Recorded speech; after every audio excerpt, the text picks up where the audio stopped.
Hello guys, this is me Priyanka. আর আজ আমি চলে এসেছি তোমাদের সাথে সানডে ব্লগ শেয়ার করতে, যেখানে আমি শেখাবো তোমাদেরকে কীভাবে কাবাব তৈরি করতে হয় আর কীভাবে সবার থেকে জোর করে গুড রিভিউ নিতে হয়।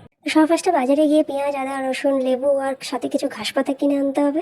তারপর রোদে ঘুরে যে ডিহাইড্রেশন হয়েছে তা দূর করার জন্য কাবাবের জন্য কিনে আনা লেবু দিয়ে শরবত বানিয়ে খেয়ে ফেলতে হবে। তারপর আদা রসুন ছাড়াতে ছাড়াতে একটু আঙুর খেতে হবে, যাতে কাবাব বানানোর এনার্জি আসে শরীরে। আর আঙুর খেতে খেতে হাসাহাসি করাটা মাস্ট, না হলে কিন্তু কাবাবের টেস্ট আসবে না। আঙুর খাওয়া শেষ হলে বাজার থেকে কিনে আনা ঘাস পাতাগুলো কেটে কুটে বালতিতে চুবিয়ে চুবিয়ে ভালো করে ধুতে হবে। তারপর মিক্সারে ঢুকিয়ে ভালো করে বেটে নিতে হবে। এরপর ভালো করে চিকেনগুলো ধুতে হবে। তারপর একটা কাপড়ে দই ঢেলে ভালো করে নিগড়ে নিগড়ে দইয়ের জলগুলো বার করতে হবে। এরপর বেটে রাখা ঘাস পাতাগুলোতে একটু লেবু নিগড়ে দই, ঘরের যাবতীয় মশলা আর চিকেন দিয়ে ভালো করে মেখে নিতে হবে। এরপর আর একটা গামলা নিয়ে আদা রসুন দই বাকি সব মশলা আর একটু খৈনি বাটা মিক্স করে তাতে বাকি সব চিকেনগুলো দিয়ে ভালো করে মেখে নিতে হবে।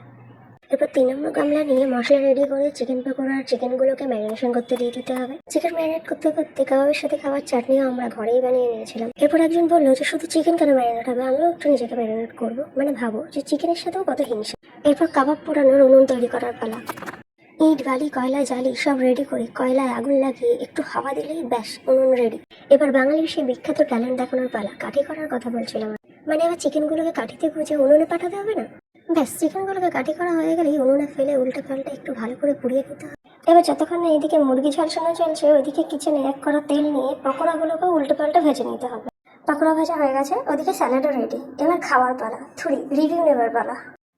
কেউ কেউ রিভিউ দিতে গিয়ে হাসতে হাসতে গড়িয়ে পড়ছে, কেউ কেউ একটু সিরিয়াস, আবার কেউ কেউ একটু ভয় ভয় রিভিউ দিচ্ছে। জানো তো, ভুলভাল রিভিউ দিলেই আর পাওয়া যাবে না। তবে সারাদিন খাটাখাটনি হলেও আমরা বেশ ভালোই এনজয় করেছি।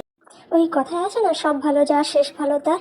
তো আমাদের শেষটাও ভালোই হয়েছিল, কারণ কাবাবগুলো বেশ টেস্টি হয়েছিল।